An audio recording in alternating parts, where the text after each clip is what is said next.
Hello, Christians. I missed you. I really did. Family of God and soon to be family of God. 3, 4, 5. We need to talk about demons for a little bit. Susie, will you stay with Hanson forever?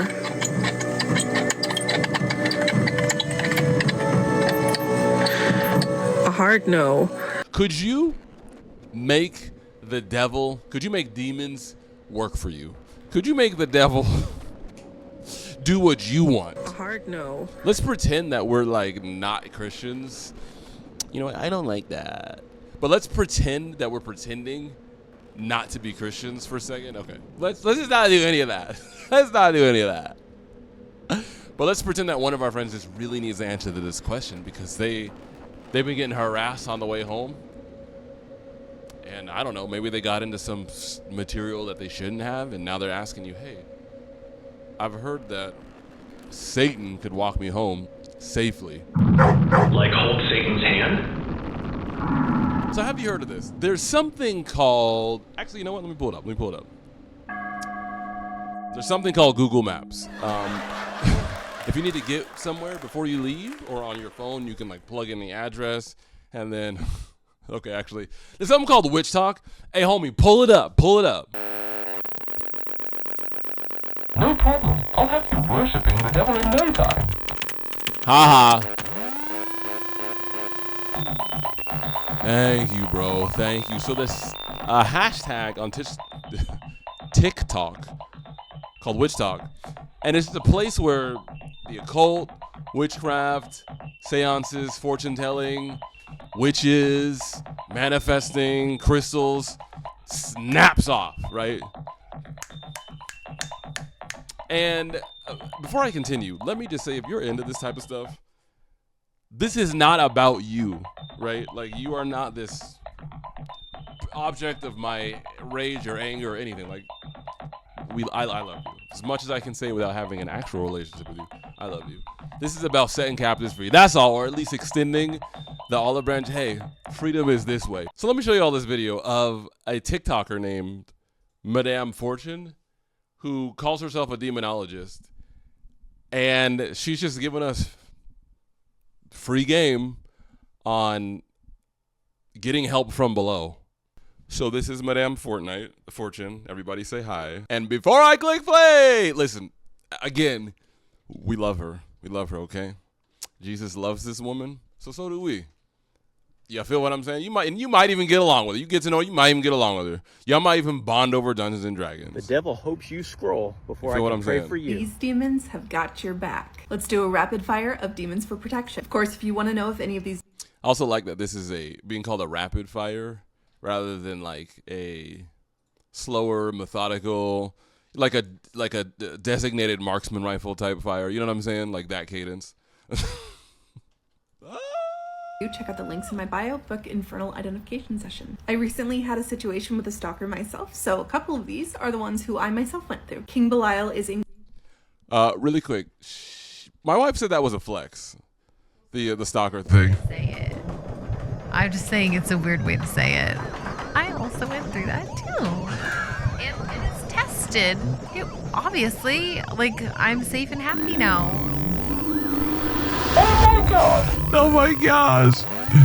King Belial is incredibly protective, especially over times of transition and transportation. Lady Lilith is particularly protective over romantic situations or situations coming out of relationships. Lord Azazel is known to protect women and children and protect people in situations where justice is involved. Now, before we continue, I must make you aware of Lord Licorice, who is particularly concerned with the affairs of candy. He is especially concerned with making sure all children get their equal share, and he is fixated on extreme generosity, often displaying his power at circuses, carnivals, and anywhere the smell of sugar can be found. Lord Licorice was once thought to be merely a figment of our imagination, only present on the game Candyland, until one day he was spotted dispensing Mike and Ike's. Should I keep going? Lauren, should I keep going? She said, yeah, but I'm actually not going to keep going. Involved. Duchess Gremory is known to be particularly protective over children and locations, and she's known to be quite sneaky about it. Oh. Folklore is impressively protective over situations involving tumultuous feelings and unpredictable characters. Lord Leviathan will set strong boundaries and keep to them. He's very protective over situations for our physical health. I have a question. Hear me out. Here's what makes this. Here's what I think. This is a question you can ask that will make trying to get to the bottom of this, because right now this kind of just feels like you're telling me stuff, but like, just trust me, bro. Just trust me. You know what I'm saying? It has like just trust me, bro vibes, because this is so metaphysical and so unverified in light of what she is saying these cosmic beings will do for you. Let me give you an example, right? There are instances on Earth that people have had with demons where the thing that happened to them was very bad. For instance, I know of a guy who he got into an altercation with a rival cult, and the cult basically, like the other cult members, basically like beat him to death.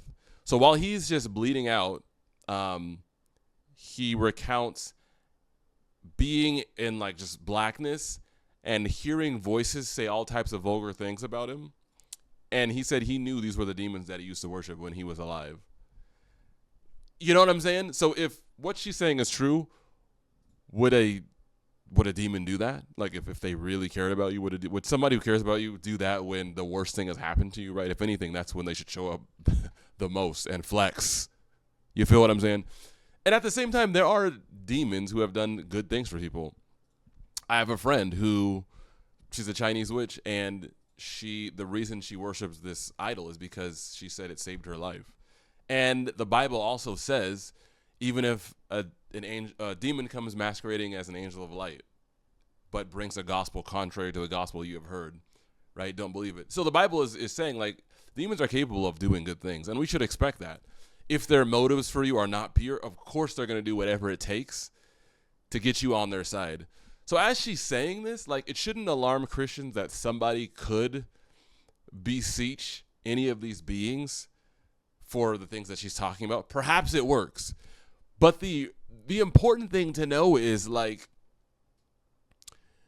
have demons ever told you what their ultimate plan for you is? Not only that, what's the source for this? Can we trust the source? Like, is it just some ancient occult writings where somebody's doing, like, I don't know, automatic writing, and they're just channeling spirits to give them the information, right? Who knows if it's true or not? Which is even more concerning when we have a very reliable source in the Bible.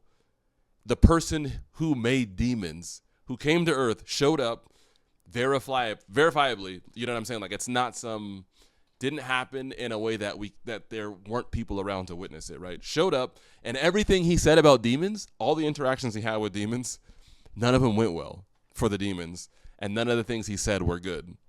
So we have something more reliable that warns us about what happens when you deal with demons, both in the Old and New Testament, by the way.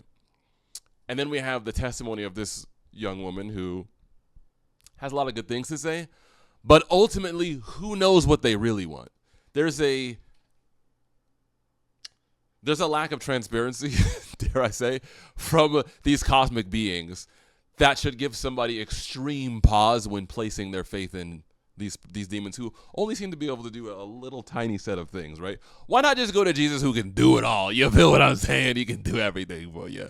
I just feel like those are all very convenient, marginalized ways of explaining it.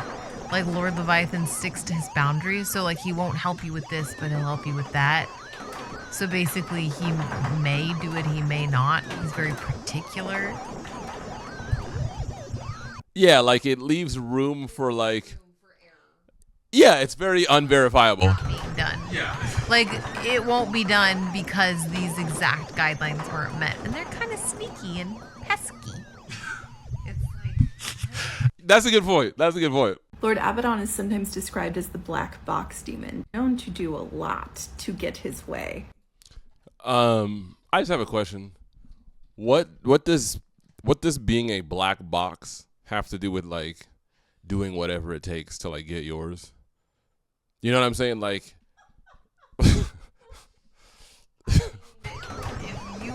black box, I would do what you were saying.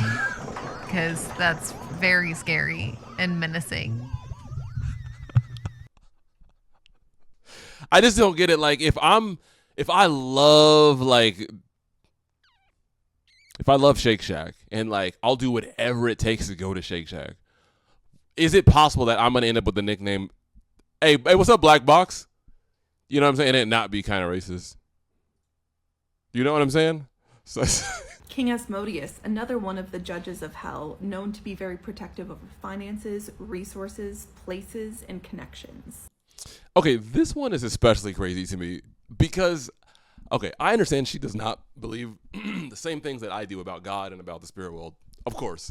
However, some of the reason that there is even familiarity with some of the demons that she's listed, even though she doesn't believe the same things about them, is because of the Christian worldview.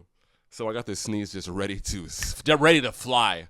But the thing that's crazy to me is like when she says that Lord Asmodeus is one of the judges of hell, like that's kind of making a claim about the Christian worldview in a sense. Like unless hell, and perhaps this is true, I don't know. I'm ignorant in some of the ins and outs of witchcraft. Some of them, but not all of them. But maybe she doesn't believe in hell in the same way that we do. Probably doesn't. Therefore, she would say something like this. But even with that in mind, like, I don't know. It's just wild to me as a Christian. This could be my Christian bias. To hear someone say that there is a judge other than God, like the bad people get to render the final verdict on themselves. The people with low standards of morality, they get to be the ones making the final judgment call. I don't know. It's just crazy to me. Places and connections. President Gap is known to be particularly protective of. Yo, these titles, y'all, are killing me. There's presidents? Are there elections?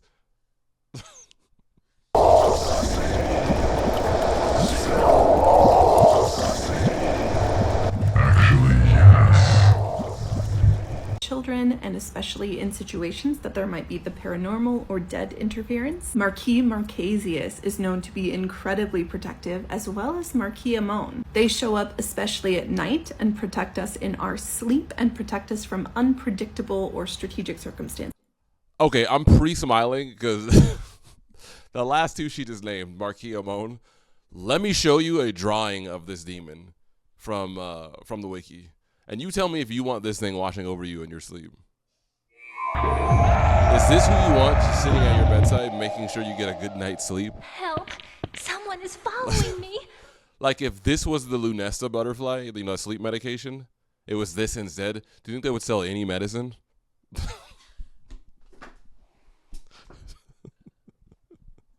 I just how can you sell, okay, I'm not trying to hate, but how could you, with a straight face, deliver this to people in need? It's ignorance. It's blindness. And this is not a slight to her. This is not disrespect. I was once lost too. That can sound like shade. I swear it's not. But this goes back to my long-standing belief that the devil just loves making people look stupid. Because who wants to sleep with this? Who wants to sleep with this? Who wants this at their bedside? What do I say that pisses people off so bad? Well, maybe somebody does. Yeah, and if this is a stuffed animal, I know people with H.P. Lovecraft stuffed animals, and they're kind of cute. So, okay, I'll pull back a little bit. And on the strategy side, we also have Duke Bareth and Duke Elagos, who are known to protect us from plots against us. Duke Dantalion is great for protection by providing. You know what this reminds me of? This is a demonic law firm. The way she's characterizing this is hey, do you need help with your taxes and estate planning? Duke Falcor, check him out. He can get you hooked up. By the way, do you have acquisition insurance? Marquis Amon, listen, you gotta trust me on this. He has won over $1 billion in assets for his clients. Do you have wrongful death insurance? Because if you don't, you might want to check out Lord Leviathan. You don't want to end up in a situation where you accidentally hurt somebody and you don't have protection. This is very much like stock portfolio estate planning vibes. Let me read a relevant Bible verses. I hope you will put up with me you guys want to do some ASMR, some like okay, let me stop playing. I hope you will put up with me in a little foolishness. Yes, please put up with me. I am jealous for you with a godly jealousy. I promised you to one husband, to Christ, so that I might present you as a pure virgin to him. But I'm afraid that just as Eve was deceived by the serpent's cunning, your minds may somehow be led astray from your sincere and pure devotion to Christ. For if someone comes to you and preaches a Jesus other than the Jesus we preached, or if you receive a different spirit from the spirit you received. That's interesting. I wonder what that means. What does that mean? Or a different gospel from the one you accepted, you put up with it easily enough. I do not think that I am in the least inferior to those super apostles. Really quick context for what's going on here. It seems like there are some people who are going around who claim to be just like about it for Jesus, on fire, right? But they don't got that holy white pure flame that you look for when someone says they're on fire for God. They got more like of a greenish, bluish flame color. So the things that they're soliciting about God are just off, right? As the prior verses let us know. Warning, hey, if you hear something about a different gospel, a different Jesus, seems like he's attaching this to these super apostles, right? So let me continue. I'm going to skip to verse 12. And I will keep on doing what I am doing in order to cut the ground from under those who want an opportunity to be considered equal with us in the things they boast about. For such people are false apostles, deceitful workers. Here's the important part. Masquerading as apostles of Christ. And no wonder, for Satan himself masquerades as an angel of light. The reason this is important, I think the temptation is for some Christians, maybe not you, but some Christians, when they hear some of the things that Madame Fortunes was soliciting about what demons can do for you, this is a bit like a form of demons masquerading as an angel of light. Because one of the things that I think that the enemy does and demons do is, number one, they will try to adopt their strategies for the culture or for the person, right? Whatever works on you. I mean, this is very obvious, I think. Secondly, though, demons will try to like do a counterfeit version of the crucifixion, right? The reason that we trust Jesus is because of what he did for us. He died for our sins. He proved who he was by loving us. How did he love us? By dying for us while we were still his enemies, right? So he did something for us that we could never do. Obviously, demons can't do that. So what they will settle for is taking care of daily small things, almost like distractions. Hey, can you take care of my family? Can you take care of my finances? Stuff that it's big when you don't know God, when God isn't your provider or God isn't your healer, your protector, all of that. They're very big to you. So when demons are able to sometimes, yes, actually do these things for you, it can gain the trust of the person, and now, they will literally follow these demons to hell. So, and again, I don't say that with I didn't make this up, right? This is what I received, so I'm just sharing it. So thank you for going through this content with me, y'all. That's all I got for you for today, but I will see you soon. This is a little housekeeping, but the anime that we have on the channel, Sci-Fi Testament, it's an anime retelling Bible stories, anime sci-fi stories. I have like a full episode that I can't do anything with it. There's no sound. The story, I animated it before I wrote a lot of it, but I still want to like give it, share it or whatever. I might upload it to the Patreon, and if I do, you will not have to be like a paid member to see it. But if you would like to just kind of be up to date on just what we got going on or support us, patreon.com/Mr. Moosey. Regardless, we're going to keep making content for you because I love you. I'm falling in love with you, as they say on The Bachelorette. And I'll see you next time.